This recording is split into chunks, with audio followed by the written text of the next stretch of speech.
Everyone, we are going to solve this question today. It's a rolling motion problem, and see, the question is a flat surface of a thin uniform disk A, as I have shown you here, of radius r is glued to a horizontal table. I had glued it on this board for the understanding. Another thin uniform disk B of mass m and with the same radius r rolls without slipping on the circumference of A, which means the ring A, disk A is glued here, and disk B, it's rolling like this on the circumference of it. See, you can see it, it's rolling like this up to here.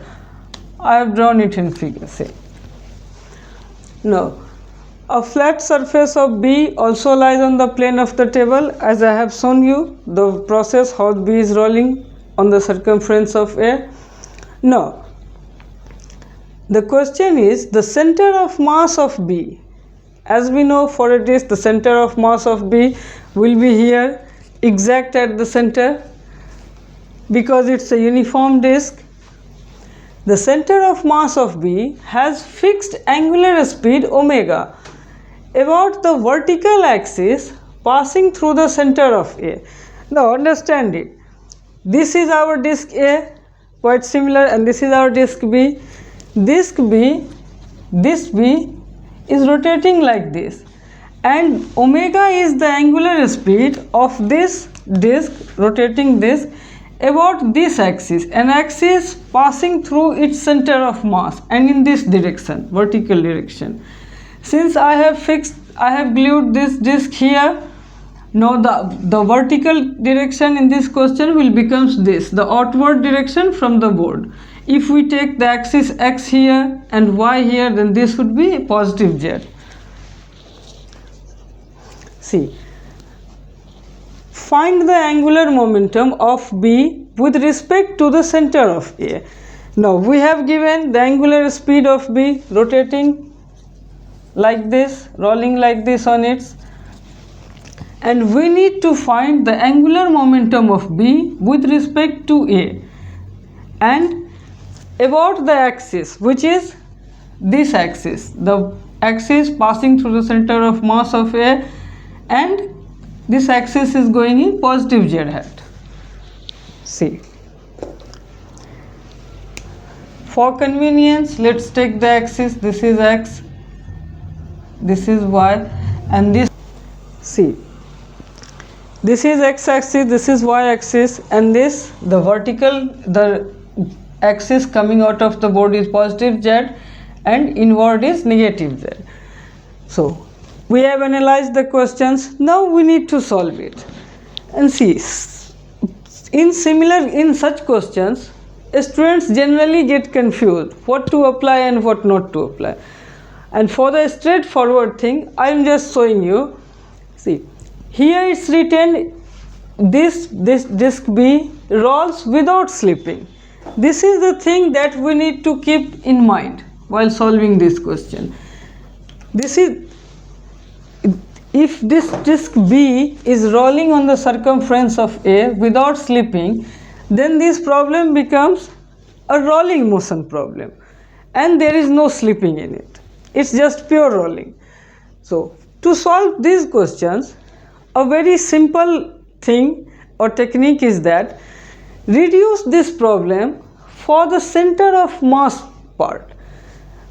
I mean, pause it for a while. See, by reducing it, I mean that, see, the disk A is drawn here, it's A of radius r, and we need to reduce this problem.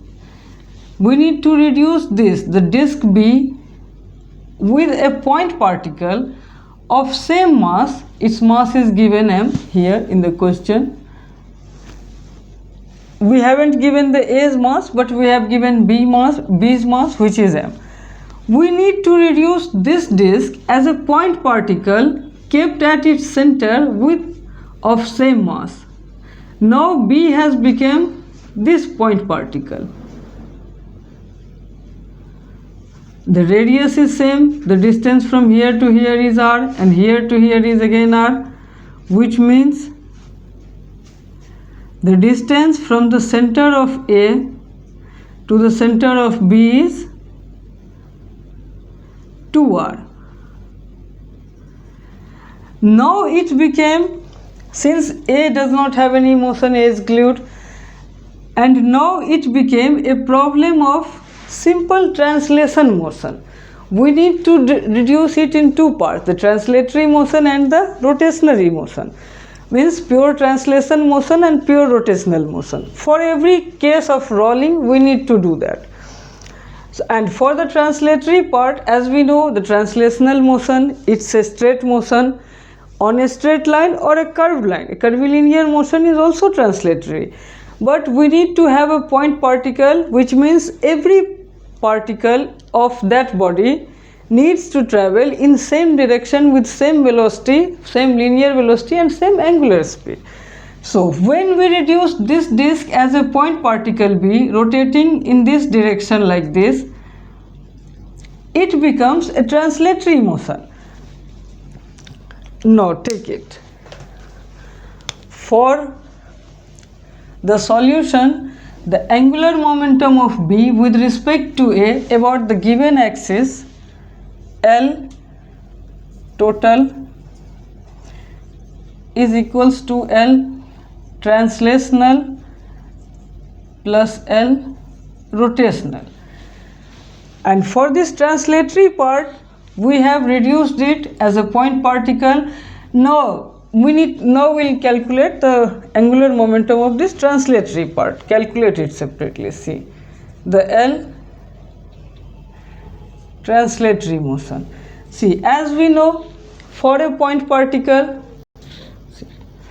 now for the translatory part, as we know, for a point particle moving in circular direction or on a straight line, however its motion is the translatory motion, the angular momentum is given by the formula r cross p,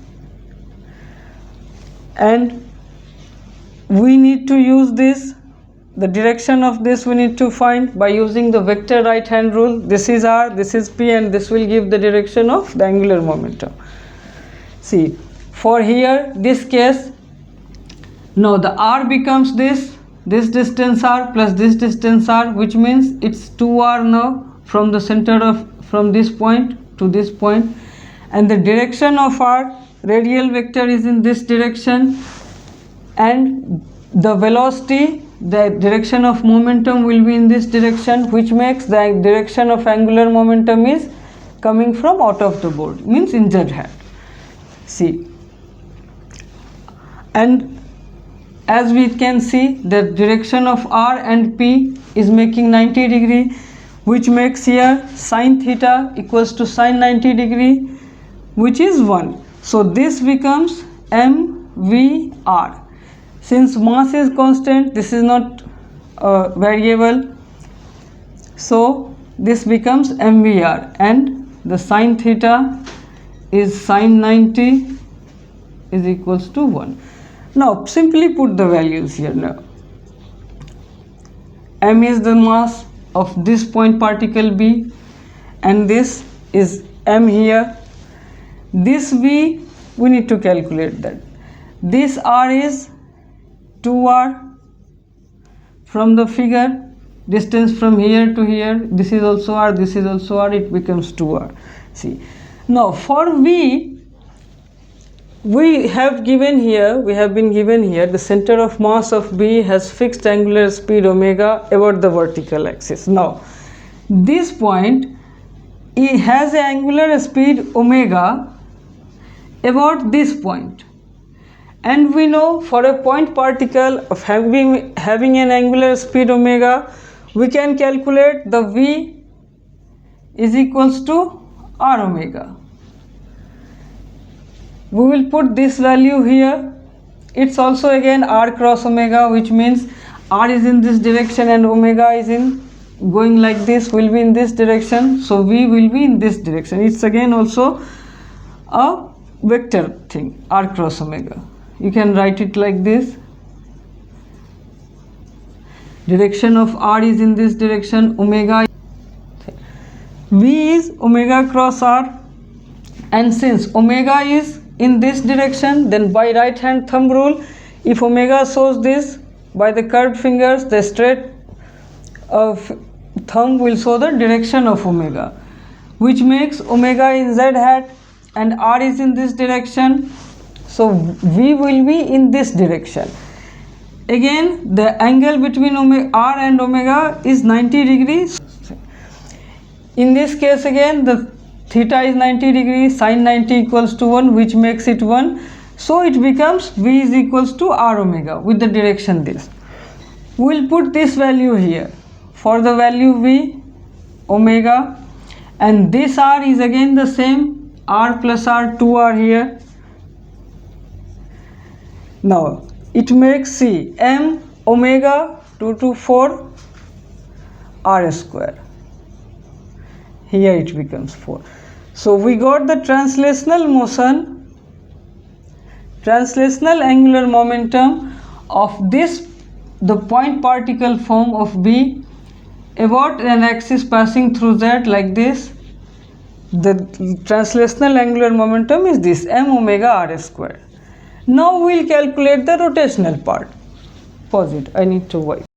See, we calculated the translational part, angular momentum of translational part, this 4 m omega r square. Now we need to calculate the rotational part and try to understand what rotational part means. Earlier we have reduced it as a point particle B here and calculated the translational thing. Now comes the rotational part. See, the disk is moving like this. This moving disk is moving, it's moving like this, which makes it is moving about an axis which is passing through it, going inside like this. See, this means an axis passing through the center of mass of this disk, and it does not have now it does not have any translational motion because we already took it as a point particle concentrated at center of mass. This was moving in translational motion, this is in pure rotational motion, and it's rotating like this about the z axis passing through center of mass. As we know, the rotational part, and see, this omega which is given here, this is different than the angular speed of this disk moving about an axis passing through its center of mass.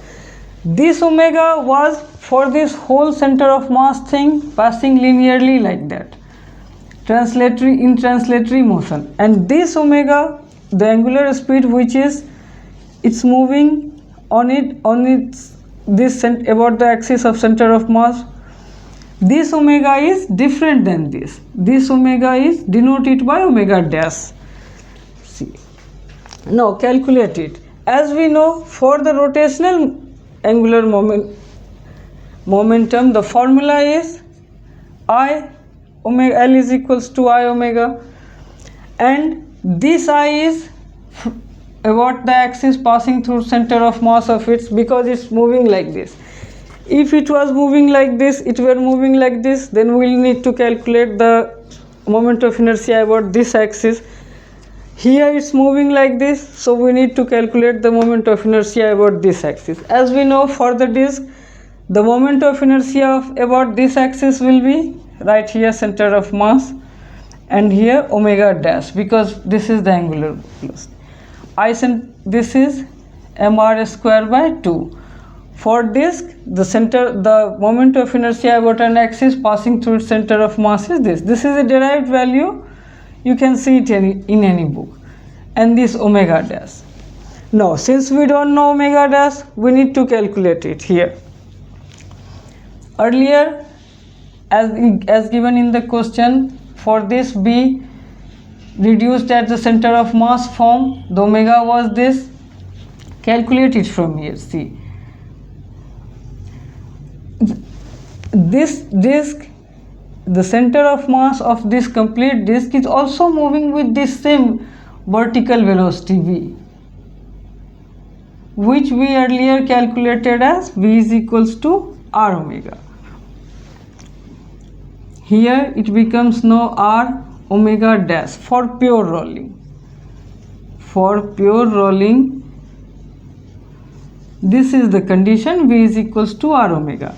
And this velocity, linear velocity, is same velocity with which its center of mass is moving in this circular motion. So here we will take this V.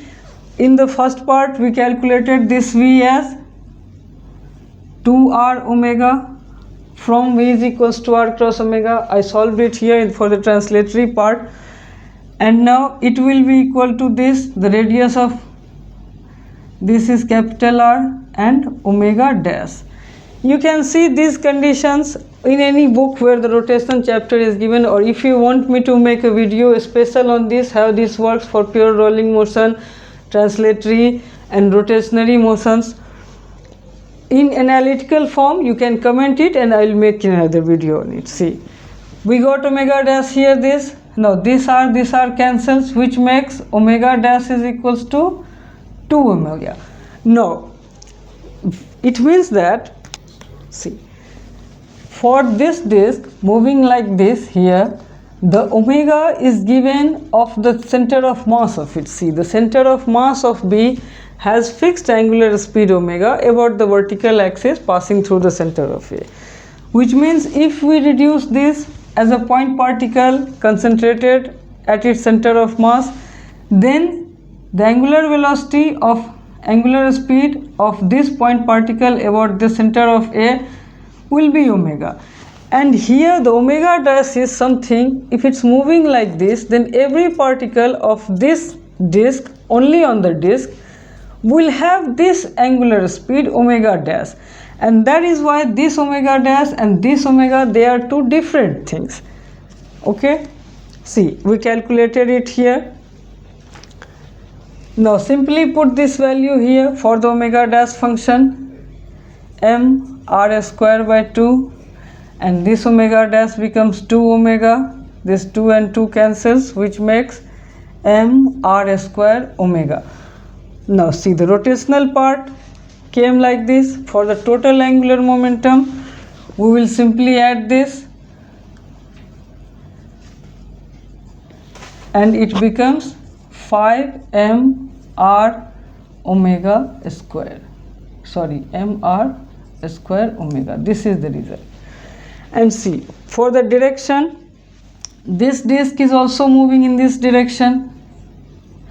The direction of omega dash, if the curved finger shows the movement, the rotational motion of it, then this extended thumb will show the direction of omega dash. Earlier the direction of omega was also in positive z hat, the direction of omega dash is also in positive z hat, which makes this is also in this positive z hat, this was also in positive z hat earlier when we calculated it. So these two will add up and it makes up to 5 mr square omega. If it would be moving in this direction and this would be moving in this direction, then by this, the vector right hand rule, we will find the r and v or r and p, and for the omega we used the right hand thumb rule, and then the sign will appear minus and then it will become 3, but here the omega and omega dash are in same direction, so this is the result. See, I have tried to explain this problem as better as I could do. If you want some extra analysis, you can comment me. If you didn't understand anything or missed something here, you can comment me. And thanks for watching.